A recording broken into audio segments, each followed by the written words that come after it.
I say, Bully, he doesn't look quite the ticket. Well, Major, don't say anything to anybody, but he's dead. Ah, shot, was he? British comedy never hit harder than when Basil Fawlty smashed through TV's boundaries. But one risky scene shook up viewers and almost derailed the show's legacy for good. Here's the full story, counted down to the single moment that changed Fawlty Towers forever. Number 1. The Noirish racial slur scene in Fawlty Towers. Let's go back to 1975, when television was a different landscape, and the word outrageous meant something else entirely. In Fawlty Towers Season 2, the episode The Germans took things too far. Major Gowan, played by Ballard Berkeley, let loose a string of racial slurs during a casual conversation, dialogue that went out uncensored to millions on BBC Two. The reaction was immediate. Headlines blared, letters poured in. The fallout had the BBC in a full-blown panic, and almost overnight, reruns of Fawlty Towers vanished from the air. The network froze new episodes, and staff scrambled to reassess what comedy could get away with. Eventually, the infamous scene was chopped out entirely in future broadcasts and home video releases, a rare move for such a beloved British sitcom. That night in 1975 became a defining scar, forever tying the words Fawlty Towers to a debate about tastelessness and boundaries on British TV. Are the West Indians. These people are wogs. Even now, the echo of that chaos lingers, reminding us how a single scene can end one era and force the start of another. Number 2. Basil's rant at the hotel inspectors in Fawlty Towers. Imagine the tension crackling in the air as Basil Fawlty, played to manic perfection by John Cleese, unleashes his fury in the hotel inspectors. In this episode, which first aired in 1975, Basil's tirade exploded into a frenzy of insults and chaos, his voice echoing through the Torquay Hotel as he skewers both guests and authorities. But this wasn't just slapstick. It was something darker, almost too biting for comfort. Preview audiences squirmed, calling the scene mean-spirited, pushing the BBC to the edge. The network paused, questioning whether this comedy had gone too far, and considered shelving the episode. Edits were made to soften Basil's cruelty, but even the tweaked version rattled some of Fawlty Towers' most loyal fans. Looking back, that infamous scene still sparks debate. Was it brilliant satire or a step too far?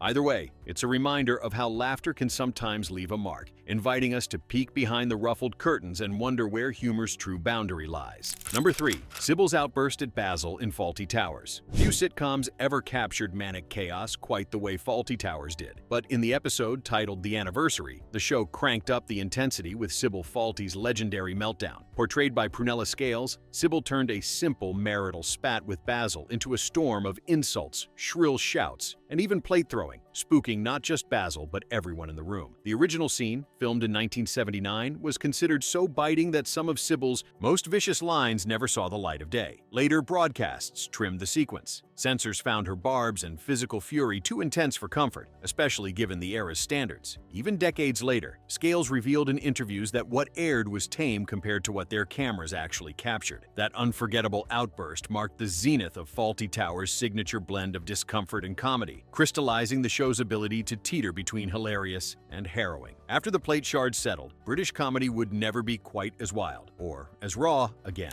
Number 4. Basil's physical abuse of Manuel in Fawlty Towers. You could almost hear the slap echo across the living room. Fawlty Towers, John Cleese's masterwork first airing on the BBC in 1975, was famous for its sharply tuned chaos and instantly quotable lines. But among the witty barbs and quick-fire banter, there was Basil's treatment of the hapless Spanish waiter, Manuel. Who could forget the frying pan moment in the classic Basil the Rat episode from 1979? Viewers watched, half in disbelief, as Basil delivered blows, sometimes with hands, sometimes with objects, always over the top, to Manuel. These gags were meant to be farcical, but by the show's second season, complaints had started to roll in. Even BBC watchdog groups stepped in, cautioning the network about the message behind this slapstick violence. Producers listened, reining in the wild physicality toward the end. Still, Basil's outbursts and Manuel's bewildered cries are stitched into the memory of anyone who grew up on British comedy. As the dust settled and the last tray went flying, Fawlty Towers left us wondering where the line between outrageous and just too much should be drawn.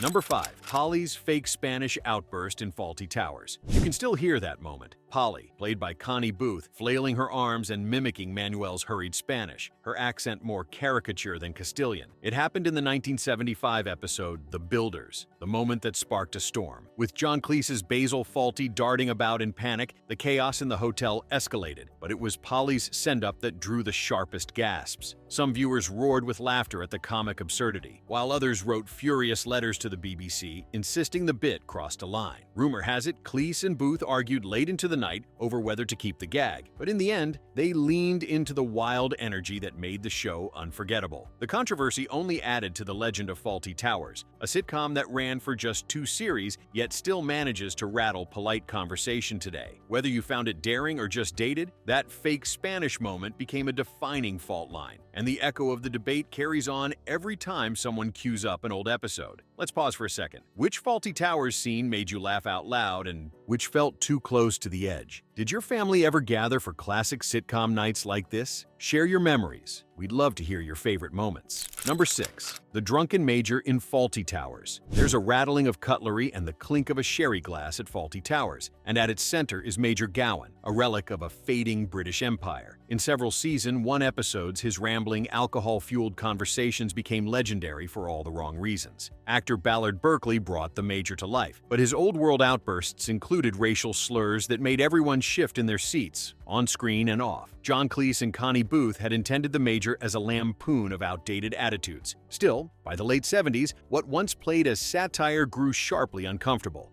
BBC executives eventually demanded the most notorious scene be trimmed or removed, especially as Fawlty Towers found new life in syndication after its original run between 1975 and 1979. Over time, entire exchanges vanished or were redubbed, leaving fans to debate what should stay and what belongs in the past. The echoes of Major Gowan's rants are a reminder of how comedy and culture both age, and how sometimes unspoken lines finally demand to be drawn. Number 7. The Racy room service in Fawlty Towers. A faint clatter of teacups, a chorus of distant ring bell calls, and then all eyes turn to Polly, swept into chaos by Basil Fawlty's unmistakable flair for disaster. In Season 2's episode The Psychiatrist, a misunderstanding leads guests and viewers down a corridor buzzing with innuendo. When Polly, played by Connie Booth, is mistaken for a call girl, John Cleese's Basil seizes the moment with a string of suggestive remarks that famously toe the line. The innuendo pours thicker than clotted cream at afternoon tea, and British living rooms in 1979 found themselves in collective shock. Calls from outraged family viewers poured into the BBC. Double entendres sharp as kitchen knives sliced through Britain's prim television culture.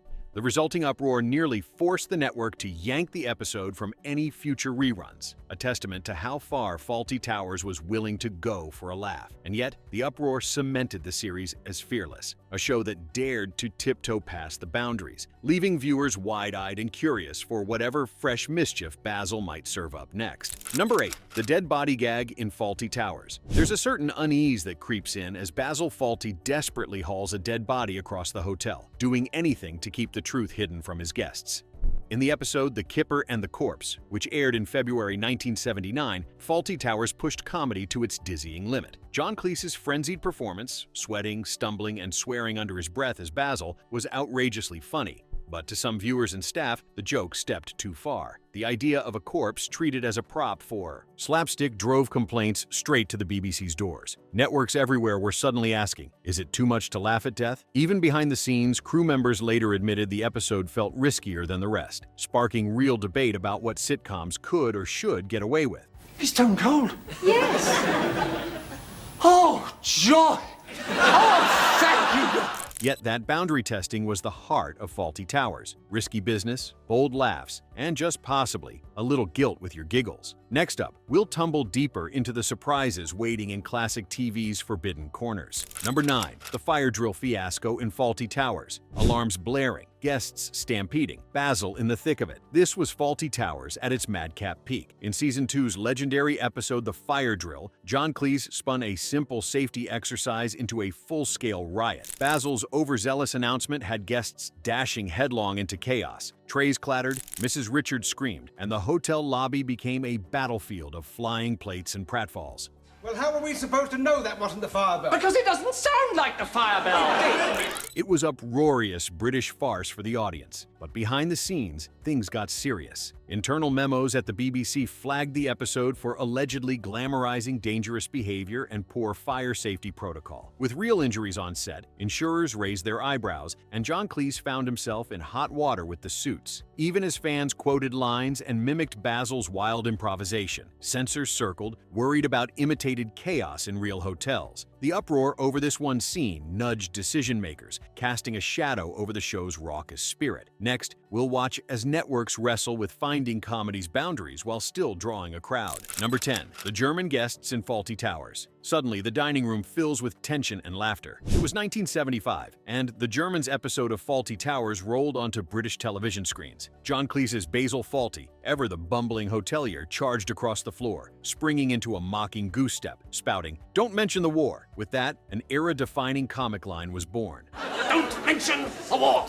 But not all viewers found it funny. The episode's hard-edged parody of British xenophobia, complete with Nazi references, struck nerves across the UK. Letters poured in, some furious at the show's audacity, others hailing its sharp satire. Even within the BBC, tension simmered over just how far comedy should go on mainstream TV. This moment, unapologetic, unforgettable, became a caution sign for producers, showing that even genius could stumble on the line between shock and laughter. The aftershocks would echo in every script meeting from then on. As the laughter faded, it was clear Fawlty Towers had forever changed the rules of TV comedy.